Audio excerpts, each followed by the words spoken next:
So what I'll do is I'll go ahead and I will log into this meter. So this is a meter that resides at one of our employees' houses. So we'll, um, we left it open so that that we could get in and do some demos with some live data.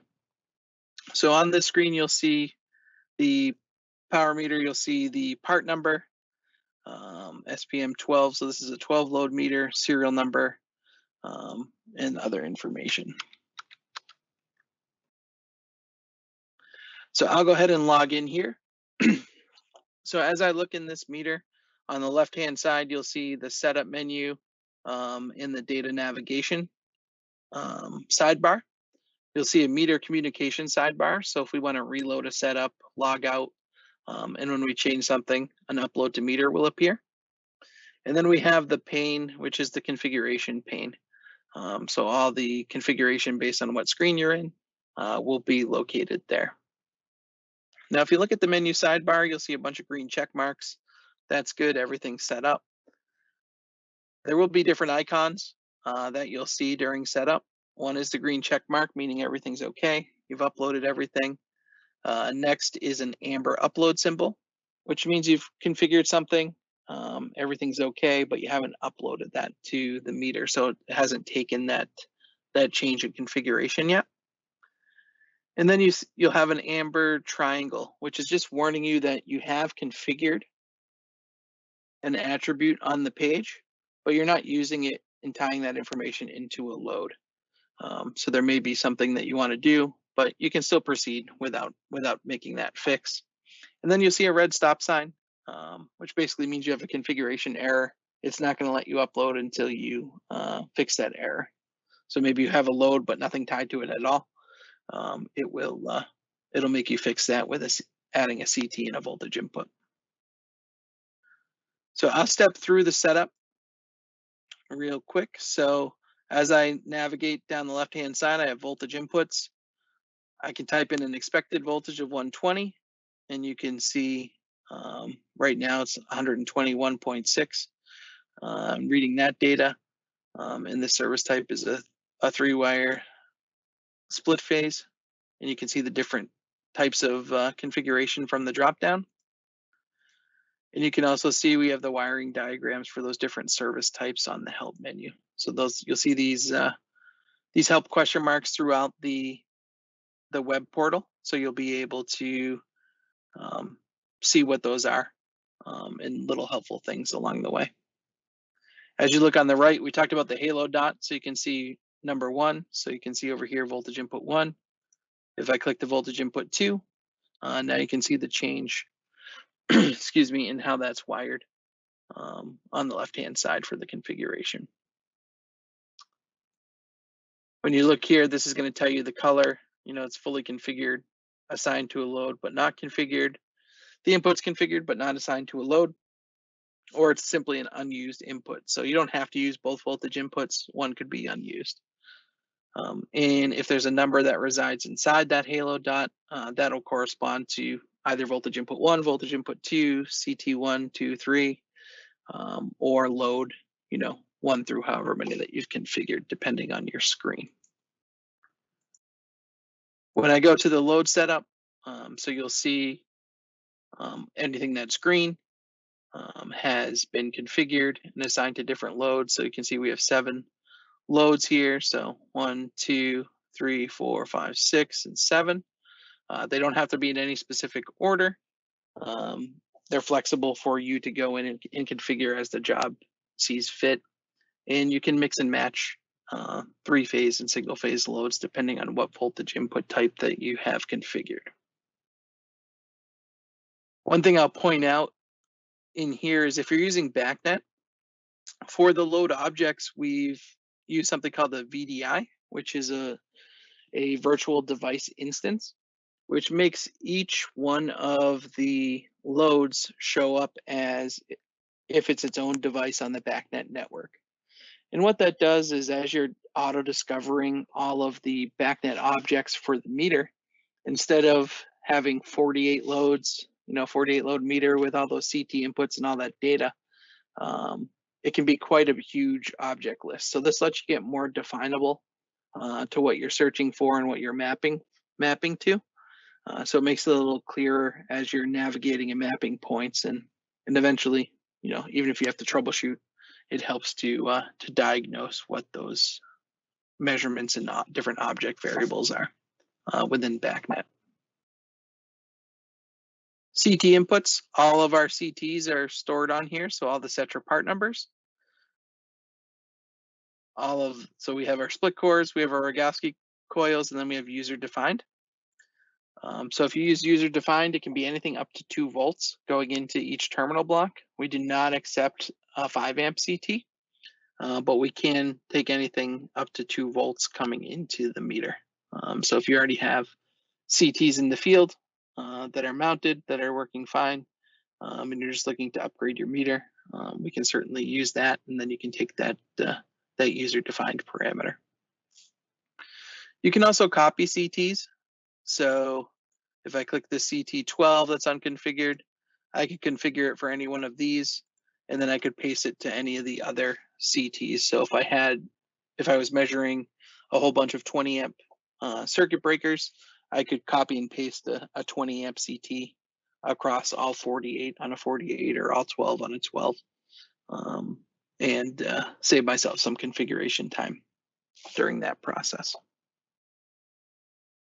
Communication, this is where you'll do your BACnet and Modbus. So again, IP, MSTP, TCP, and RTU. And each one of those will have a different configuration for the meter. And we'll give you the BACnet object list as well as the Modbus register list right at this point. So if you need that information, you don't have to worry about having internet access. Everything's stored on the meter for you, so that you can look up those lists so you have them with you. There's not always the best reception in some of these electrical rooms. So we wanted to make sure that your object list and register list matched the software version that you had, and that it was available no matter what to you. Network settings, this is where you can do your DHCP or static for the global network settings. So if you're using Ethernet, you'll have that to set up.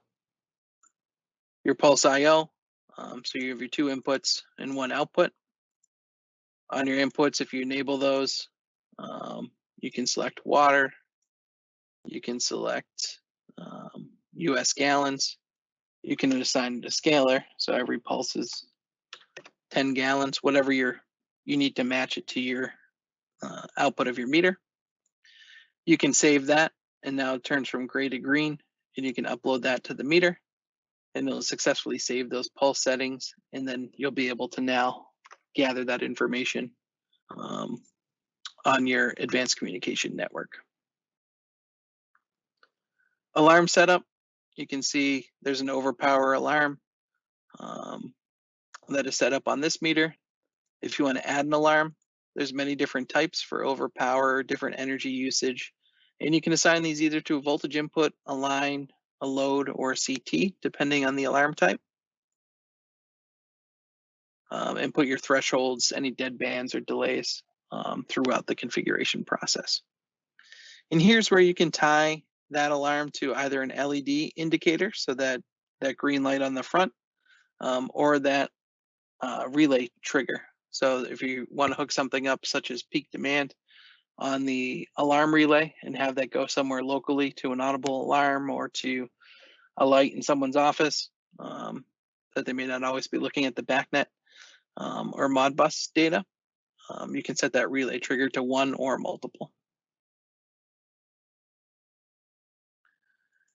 And then the installation report, this will be all of information that you want to type in for meter information, for site information, panel type, a whole bunch of information there.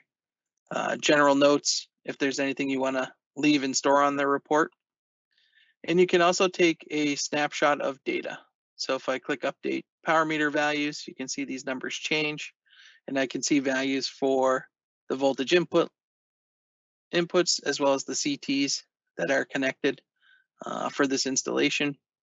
If I wanted to take a multimeter value, I could hook up a fluke meter to those inputs and match that, so I know that it matches. I don't have to. I can just take that snapshot, trust the meter. But if you want that validation point of data, you can do that as well. You can see, because I updated the power meter values, I have an amber upload symbol. I can go ahead and upload that report. And from here, I'm just going to jump down to export. And this is where you can export that configuration record, that installation report. And I can check or uncheck any of these attributes within the meter. I can hit export. I can type in my name as the generator of the report. And the meter is going to go ahead and it's going to generate a installation report. Never on the screen I'm selected on at the time, but nonetheless, it generates the report. And I can see all the information. I can see the date and time. I can see the different input, how each voltage input's wired. I can see the load configurations and what CT's on which line, the different CT inputs, anything that's pertinent to the setup of the meter, I can have here. A snapshot of the values that I just did, so that that you can see those and store these in a job file or share with another member of the team. While I'm on this screen, you can also clone the meter setup. So you can export this current setup. Say you have similar buildings and similar structure in a new development, and you want to copy paste this setup now that you've spent time invested in doing so. You can export that and then import that into the next meter. So both of those can be done here. And you can also generate an alarm logs record. So any of the alarms that are stored locally on the meter that have happened, you can export those into a PDF as well. Other things available are trending. So you can look at live data on the meter. So you can select a load, and you can see graphically different inputs on the meter, whether they're energy or power calculations, and get that data and do some troubleshooting with the live data. You can also look at it hourly or daily as well. We can do the same thing with the odometer, but what this lets you do is look at live data, last hour, last day, last week, or last completed month. So you can see the energy usage that's happened on the meter, on this particular meter over that given amount of time. If you click the last hour, it'll tell you what that band of time is, last week, last month. So you can see all that data there.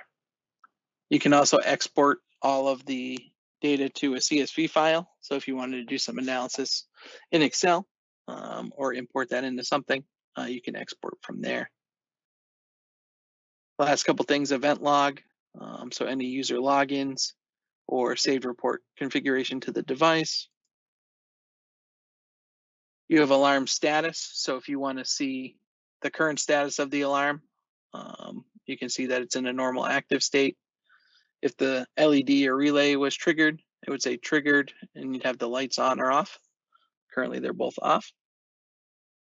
And then you have an alarm log, so you can see historical alarms for the alarm that's set. Has triggered in an over condition, looks like 3 times on this page, and none on the second page. So you can export that log or just view any alarms that are local. Now we ship it with no alarms configured, so you're not going to get nuisance alarming. It will just be stuff that you want to see within your system. Then we have our system page. So this will give you your current software version. So as we roll out new features, this is where you'd come to upload the new software version. If you need to do a factory reset of all the parameters, you could do that here. You can also do that through the front face of the meter. Trend data, if you want to reset the trend data or just reboot the meter without having to go into the panel and flip the meter disconnect. Circuit breaker, then you can do that through the software as well. And the very last page here is the help menu. So this is where you'll have the data sheet, quick start guide, installation manual, object list, register list.